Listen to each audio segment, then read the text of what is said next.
Indian naval officers पकड़े गए थे जो स्पाइंग कर रहे थे इजराइल के लिए। तो ये जो हमारे ब्रदर अरब वर्ल्ड है, उनको ये एहसास होगा कि ये जो सिक्योरिटी अम्ब्रेला उन्हें अमेरिका से मिल रहा है, इसकी कोई क्रेडिबिलिटी नहीं है।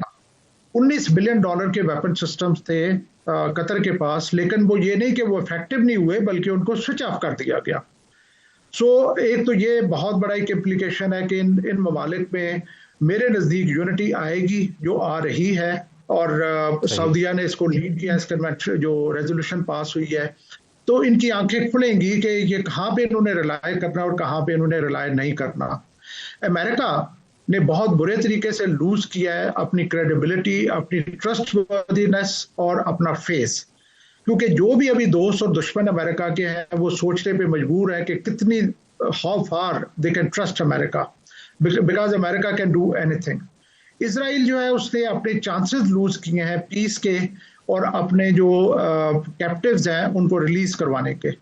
प्राइम मिनिस्टर ऑफ कतर उसी मॉर्निंग एक कैप्टिव की फैमिली को मिले, बहुत सारी कोशिशें जारी थी और इजराइल ने उस प्रोसेस को सबोटाज किया और उन्होंने, और अभी आप अगर नेतन्याहू की स्पीचेस सुने तो वो बुरे तरीके से जस्टिफाई कर रहा है अपने एक्शंस को और दूसरों को बुरा भला कह रहा है, बिकॉज मेरे नज़दीक उसने बहुत अहमकाना हरकत की है। जो आपने पाकिस्तान की बात की है, पाकिस्तान भी एक क्रिटिकल स्टेज के ऊपर है। पाकिस्तान को भी देखना होगा कि how far we can trust the US, because इस वक्त कोई मॉरल्स नहीं, कोई एथिक्स नहीं है, and they can go to any limit. ठीक, डेफिनेटली पाकिस्तान को इस हवाले से अपनी पॉलिसी पर भी जो है वो नज़रसानी करना होगी और तमाम तर मामलात को भी देखना होगा। जनरल साहब, अब आ जाते हैं कुछ पाकिस्तान में जो इस वक्त पख्तूनख्वा में और दीगर इलाकों में दहशत गर्दी के वाक़यात हो रहे हैं। क्या समझते हैं आप, अफगानिस्तान की जो बदलती हुई सूरत हाल है, क्या उसका इम्पैक्ट है ये जो दहशत गर्दी की एक नई लहर हम देख रहे हैं वहाँ पर? अफगानिस्तान की सरजमीन से ये कार्रवाइयाँ होती हैं, पाकिस्तान ने बारहा ये मामला अफगान की अबूरी हुकूमत के साथ भी उठाया है, लेकिन उसका कोई असर नहीं हो रहा। तो आने वाले दिनों में या अभी जो वहाँ पर ऑपरेशंस चल रहे हैं, जो कार्रवाइयाँ हो रही हैं, उनको आप किस तरह से देखते हैं?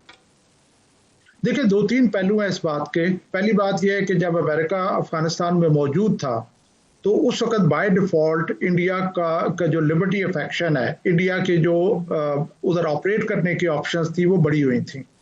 जब अमेरिका वहां से निकला है तो एक्सपेक्टेड तो ये था कि इंडिया जो है वो it will be cut to size. India की वो पोजीशन नहीं होगी अफगानिस्तान में, बिकॉज तालिबान पार में आ गए थे और नॉर्दर्न अलायंस जो इंडिया का अलाय है वो they were removed from power।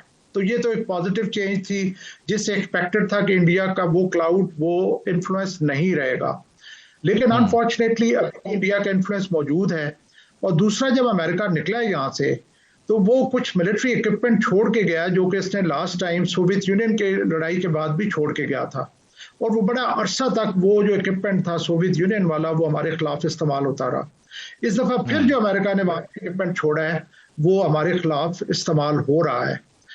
मेरे नज़दीक पहली तो बात यह है कि जो अफगान गवर्नमेंट है उसकी अभी तक ऐसा पोटेंशियल नहीं है कि वो अपने पूरे एरिया के ऊपर अपने कंट्रोल एक्सरसाइज कर सकें। और दूसरा, जो इंडिया की वहाँ पे इन्वॉल्वमेंट है और इंडिया को जिस तरीके से हमने कन्वेंशनल डोमेन में बहुत बुरी शिकस्त दी और इंडिया को हजीमत उठानी पड़ी, एम्बेरसमेंट उठानी पड़ी, तो उस वक्त भी ये एंटिसिपेटेड था कि अब इंडिया पाकिस्तान में कोवर्ट ऑपरेशंस अप स्केल करेगा और वो कर रहा है। इसमें कोई शक नहीं है कि अफगानिस्तान की जो सॉइल है वो टेररिज्म के लिए हमारे खिलाफ इस्तेमाल हो रही है। इसमें भी कोई शक नहीं है कि इंडिया अफगानिस्तान के साथ कोलैबोरेट कर रहा है। इसमें भी कोई शक नहीं है कि जो वेपन सिस्टम जहाँ पे छोड़ के गए हैं अमेरिकन वो हमारे खिलाफ इस्तेमाल हो रहे हैं। इन सारी चीज़ों के लिए एक तरफ तो हमने विद इन कंट्री जो हम लड़ रहे हैं और हम लड़ेंगे इन एलिमेंट्स के अगेंस्ट। दूसरा, मैं समझता हूँ कि अमेरिका को भी हमें बाबर करवाना होगा, अफगानिस्तान के साथ भी हमें अपने रिलेशन बेहतर करने होंगे ताकि वहां पे इंडिया की इन्वॉल्वमेंट कम हो, फिर जाके हम इस आफत के ऊपर काबू पा सकेंगे। सर, आप समझते हैं कि इंडिया की इन्वॉल्वमेंट को वहां पर कम किया जा सकता है क्योंकि दहशतगर्दी के खिलाफ जंग तो हमारी पाक फौज लड़ रही है, जानों का नजराना भी पेश किया जा रहा है, लेकिन जो हमारा पॉलिटिकल महाज है वहां पर जो इकदाम होने चाहिए वो किस कदर आपके ख्याल में काफ़ी हैं اور ان کا اثر جو ہے وہ نظر آ رہا ہے تاکہ اس انڈین انوالومنٹ کو کسی حد تک روکا جا سکے؟ دیکھیں، میں تھوڑا سا آپ کو پیچھے لے جانا چاہوں گا. جب امریکہ افغانستان میں آپریشنز کے لیے آیا ہے تو جنرل مشرف نے امریکہ سے ڈیمانڈ کیا تھا کہ northern alliance should not come to Kabul mounting your tanks. لیکن امریکہ کے پاس آپشن نہیں تھی. امریکہ نے اس پارٹی کا ساتھ دینا تھا یا ساتھ لینا تھا جو کہ طالبان کے اگینسٹ تھے، ان کے دشمن تھے. So Northern Alliance did come to Kabul mounting US tanks, اور جس دن Northern Alliance came to power in Kabul, the same day India also moved inside Afghanistan. میری انٹیسپیشن یہ تھی کہ جب امریکہ افغانستان سے نکلے گا تو دو چیزیں بائی ڈیفالٹ ٹھیک ہوں گی. پہلی یہ کہ جو پولیٹیکل ڈسپنسیشن ہے افغانستان کی وہ ٹھیک ہوگی، majority will start ruling the minority rather than other way around. اور دوسرا یہ کہ India will be cut to size. ظاہر ہے جب ناردرن الائنس ریپلیس ہوگا بائی طالبان تو ہم یہ سمجھتے، میرا یہ خیال تھا کہ انڈیا کا وہ کلاؤڈ نہیں رہے گا افغانستان میں. لیکن کیونکہ ہمارے طالبان رجیم کے ساتھ بہت کارڈیل ریلیشن نہیں رہے، ہمارے ان کے ساتھ بھی ڈائیورسٹیز آ گئیں، جس کی وجہ سے وہ دوبارہ سے انڈیا کے ساتھ ان کی قربتیں بڑھنا شروع ہو گئیں. میں یہ سمجھتا ہوں کہ اگر پولیٹیکل ڈومین میں ہم افغانستان سے زیادہ نزدیک ہوں گے تو انڈیا کو سپیس کم ملے گی، اگر ہم دور ہوں گے تو سپیس زیادہ ملے گی. دو ریاستی حل کی قرارداد بھاری اکثریت سے منظور کر لی گئی ہے.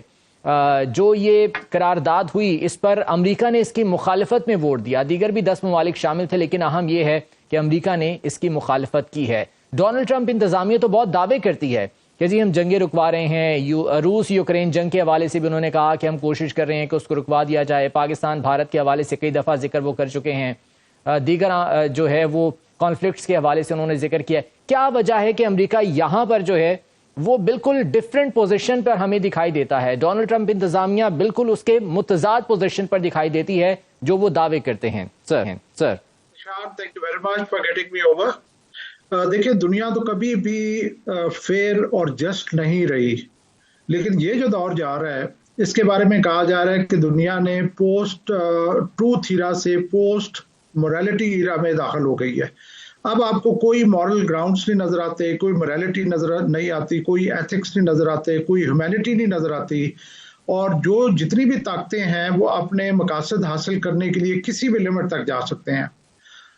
اس میں ایک طرف تو چیلنج ہے ڈیفینیٹلی کہ US جو ہے وہ جس طرح سے اشیر بات دیتا ہے اسرائیل کو، اور اسرائیل کا جو پرائم منسٹر ہے وہ اس وقت ہی is acting like a rabid dog, sorry to use this word, لیکن وہ کسی چیز کو ملحوظ خاطر نہیں رکھ رہے. انسانیت کو، فیئرنیس کو، UN کے ریزولوشنز کو، کنونشنز کو، کسی چیز کو ملحوظ خاطر نہیں رکھ رہے، اور ان کا خیال ہے کہ ان کے پاس انٹائٹلمنٹ ہے کچھ بھی کرنے کا.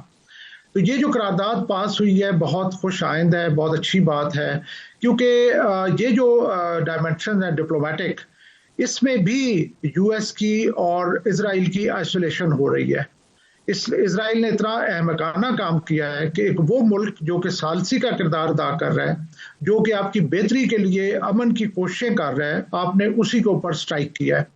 تو میرے نزدیک یہ تو ان کے اوپر بری طریقے. اور دوسری جو میں اس میں یہ کہنا چاہوں گا کہ ایک پنجابی کی وہ ایک سینگ ہے کہ کھے بھی کھاتی اور کھٹیا بھی کچھ نہیں، کہ ملا بھی کچھ نہیں، گین بھی کچھ نہیں کیا، اور گند بھی کیا ہے.